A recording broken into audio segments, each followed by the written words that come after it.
So we're continuing to talk about the 5 forces, or sometimes called the 5 powers. And the first one we went over last time was the force of motivation. And I have to say, this I see more as an aspiration. Because one thing that Venerable said, which was quite beautiful, was to utilize our 3 doors to act out bodhicitta. And for me, that's just still at the level of aspiration, but that's quite an important thing. Set these motivations. We can't live up to all of them, but we keep setting them because then we know we're going in the right direction in our lives. And when you think about it deeply, as His Holiness said, bodhicitta is your best friend. So then we move on to the force or the power of what they call the white seed, or creating wholesome, positive actions, creating merit, essentially. And here we want to put together the teachings of the thought training into activities, into wholesome, meritorious activities.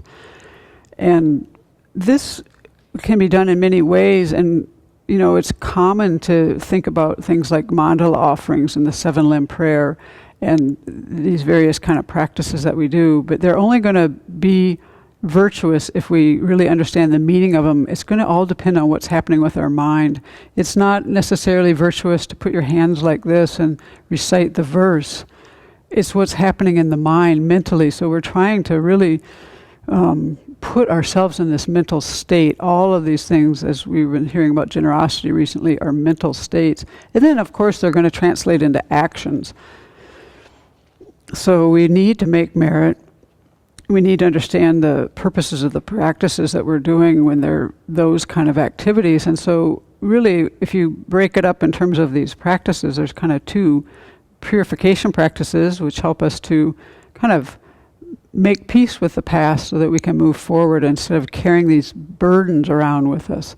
And for instance, when I moved here, I had not much understanding. I knew the word pride, I knew the word jealousy, but I'm speaking now mostly about pride. I didn't recognize these things in myself. I didn't realize when they were interfering with my life. Partly because in our culture it's so difficult to admit these things to ourselves. I mean, what you go through then is difficult because our culture doesn't hold this in a wholesome way. But if you learn how to hold it in a Dharma way, it's actually, at some point, it becomes like a burden that you recognize and you get to just take off. So this is what purification does. It actually helps us to make peace with the past and what, any unwholesome things we do during the day of body, speech, or mind. And then we also have the side where we enhance our mind, and this is where we enhance our mind with positive thoughts. It's like we need to retrain, the negativity in our minds. It's just a habit energy. Yesterday we were doing a meditation where we think about our life, and I always do it in 5 or 10 years, all the way back to the time of my birth. And in that time when I was holding that thought, I was thinking the whole time, where did I get this tendency to be so hard on myself, to turn my anger inward? And I was just kind of like, as I went through these 5-year periods, I was like, wow, I can't really find this time. I actually think I carried this one forward from a previous life. So we have all these things, and they're in our way. So we need to do practices that create wholesomeness in our mind, positive things in our mind, positive thoughts. And so one way that we do this is by making offerings. And what's beautiful about that, especially now with all this snow that, although it's a lot of work to move around, it's so beautiful. We can create this beauty in our mind by making offerings. And we need to do that. We need to have a sense of beauty. We need to be able to laugh in this life and, lighten our load along the way. So what we want to try to do is take even mundane things and transform them into something beautiful, and then offer and give them away and increase our ability to be generous. So when you look at it in that way, the power of this, the force of this, that's what I'm struck with in these practices.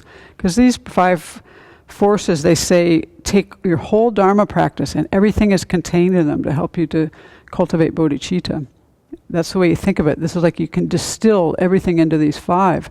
And so here is a huge part of our practice. We need to change our minds, and we need to make them into something wholesome. So that's how I see this power.